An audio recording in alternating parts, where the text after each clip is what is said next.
O que é exatamente o ethos do guerreiro americano de Pete Hegseth? O Secretário da Defesa Pete Hegseth enfatiza a prontidão militar e o ethos do guerreiro. Well, from day one at the Department of Defense, our overriding objectives have been clear.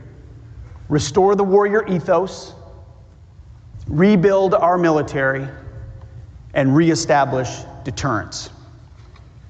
It all starts with restoring the warrior ethos. When President Trump asked me to take this job, he told me, well, one key thing, but really two. The first was, Pete, you're gonna have to be tough as shit.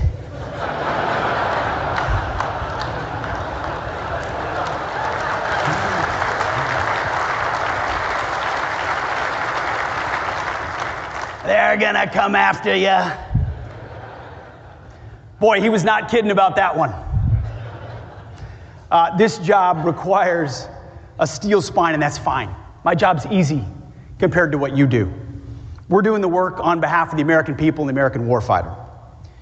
But then the president, after he said that, went on to say, I need you and I want you to restore the warrior ethos in our military, full stop. And that's been my first priority since day one, is restoring the warrior ethos.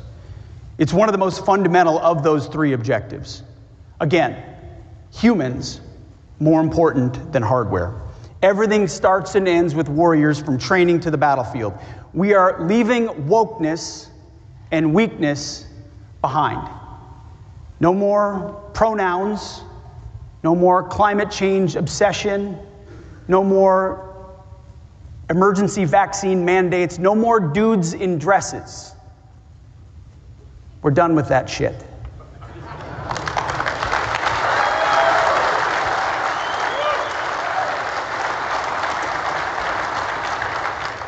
We're focused on lethality, meritocracy, accountability, standards, and readiness. That's why since Election Day, since President Trump was elected, recruitment and retention numbers are up historically. Attracting military service is something Americans have long been attracted to, but more so when they see leadership they want to follow.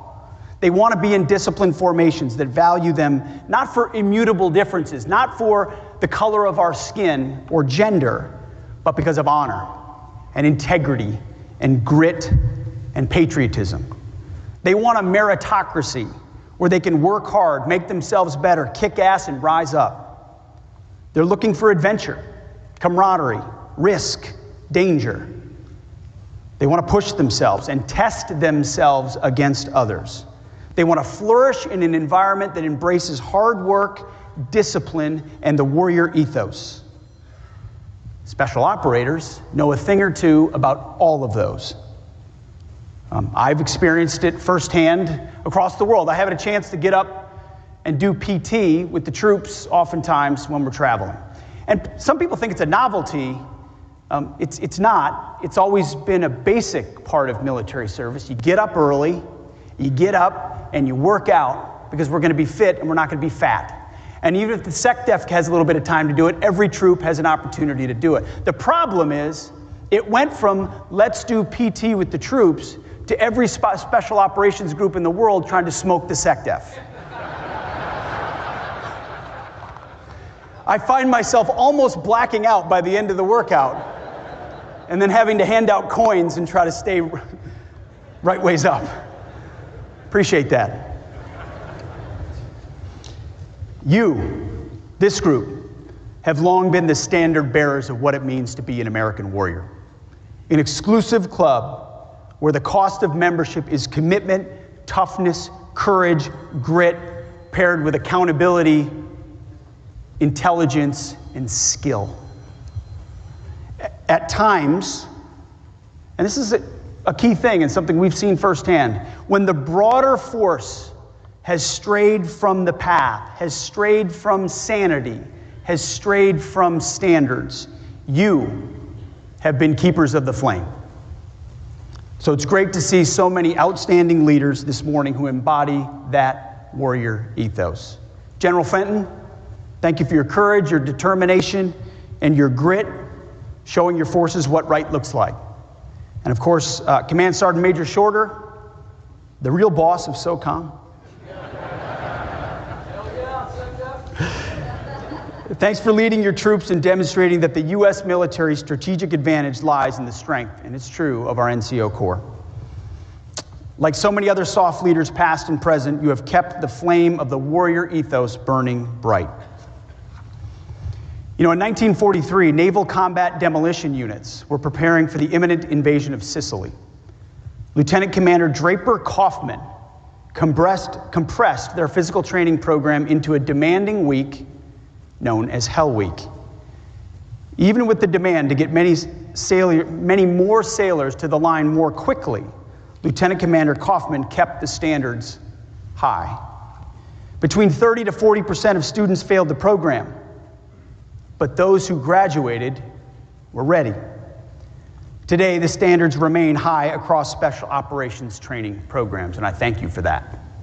In fact, we're doing standards assessments across DoD, and we started at special operations, multiple accessions courses, and the report back from the Green Berets and the Army Rangers that we sent the Navy SEALs to those courses is standards still high, sir. We're heading out to other formations and basic courses to determine why those standards have dropped and to make sure they're raised. In this particular instance, it included the Navy's rigorous Basic Underwater Demolition School, or BUDS, which traces its roots to Lieutenant Commander Kaufman's training. As you know, it still features Hell Week. High expectations and high attrition. Soft, fat, easy, weak, mushy, and quitter are not the adjectives that attract these types of professionals. It's the opposite. And this will continue. We will never compromise. We cannot compromise on standards. Our standards will be high, and in combat formations, they will be gender neutral. Because the weight of a .155 round or a rucksack or a human being doesn't care if you're a man or a woman. All that matters is whether you are capable of executing that combat mission in front of you. I spent a lot of time in a town in Washington, D.C. where there's a deficit in one thing: common sense. I mean, that's why President Trump is so popular. That's why the American people responded. He leads with common sense. He's asked me to apply common sense. Our combat formations don't need to look like Harvard University. They need to look like killers, trained and skilled and prepared. The standards need to be high, and they need to be gender neutral, so that if you can do the job, you're in that formation, and if you can't, you are not. That is restoring the warrior ethos. And it's something we've seen across our formation that the troops are responding to. Morale, recruiting, retention, readiness, training, capabilities, responding to common sense and a back-to-basics approach. That's the warrior ethos. So we start there. Our second priority is rebuilding the military. And President Trump has declared and delivered on a generational investment, rebuilding our military, much like Ronald Reagan did in the 1980s. Our goal is to put the best systems in the hands of our warfighters, because you, our warfighters, should never be in a fair fight. We're doing this by reviving our defense industrial base, reforming our acquisitions process, and rapidly fielding emerging technologies. Sure, Golden Dome for America is a part of that. The new sixth-generation fighter, NGAD, F-47, is a part of that. B-21s are a part of that. But what we see today and what you see in your formations are the fielding rapidly emerging technologies, which are critically important, that help us remain the leader in the world for generations to come. Everyone here today, from SOLIC to the SOF Secretariat to SOCOM and every Special Operations Network, has a role to play in rebuilding our military. Special Operations Forces have long operated like a tech startup. You're agile and nimble, lean and lethal. You leverage innovation to get more capability, and you push the limits of technology and human performance in ways that conventional formations just cannot. You adopt advanced technologies early, you make them better, and then you help them spread to the rest of the joint force. You are willing to experiment and fail while learning from each failure and each success. We need you to keep doing that. I get a chance to see it with my own eyes when I travel. I see it in the reports that are sent up from General Fenton and others. That rapid fielding, that rapid iteration, that feedback loop is critical across the joint force. And this tradition of rapidly introducing trailblazing technology can be traced, to, of course, to soft World War II roots in the Office of Strategic Services. They developed briefcase radios, modified small arms, and more, which met wartime needs. Today, that means loitering munitions, AI-enabled targeting platforms, and new counter-UAS systems. I want to recognize and thank a few DoD pathfinders in these critical efforts. SOF AT&L and their expert team of teams led by Melissa Johnson, call sign Mojo, and the Irregular Warfare Technical Support Directorate led by Gabe Ramos. With their rapid prototyping and innovative partnerships, these teams and others like them are moving out with a sense of urgency. While some in Washington talk about acquisition reform, and I'll tell you, there's plenty of white papers out there that'll tell you about acquisition reform. They are acquisition reform. So we want to thank our industry partners, many of which are here today, over 800 companies this year at SOF Week. You're an essential part of the Global Special Operations Network. I'm grateful that so many of you participate in the events this week to enable the SOF enterprise. You must know what we need, and we must know what you can build. And together we can broaden the boundaries of what is possible. Because as we rebuild the military, we have to unlock the creativity of our companies for our arsenal of democracy. Even though we're not a democracy, we're a republic, and we need to start teaching that in our schools again. Small comment.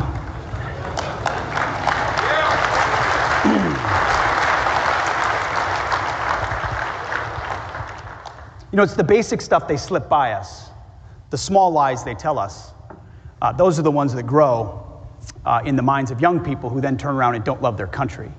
A huge part of ensuring we have a room like this full in the future is ensuring our kids and grandkids know why America is such a special place. What our founders gifted us 250 years ago. There's a reason we're going to have a big old Army parade on June 14th of 2025.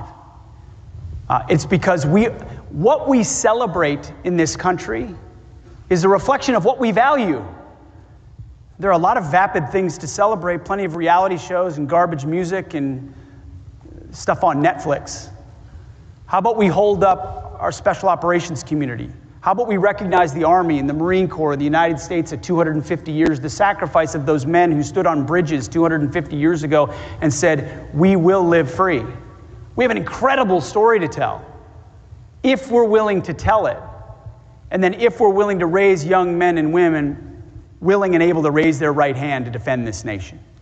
Never compromise on what you believe and why. You rose your right hand, you raised it to defend our country and the Constitution. Know the why and share it with your kids and grandkids. Encourage them to serve. It was one of the challenges of the book I wrote before I had this job, The War on Warriors. I was asking myself the same question. Do I want to serve in today's military given what has happened to it? And I can tell you 100 days in, watching our commander-in-chief, what he has been willing to do, the common sense he has applied, the courage he has shown,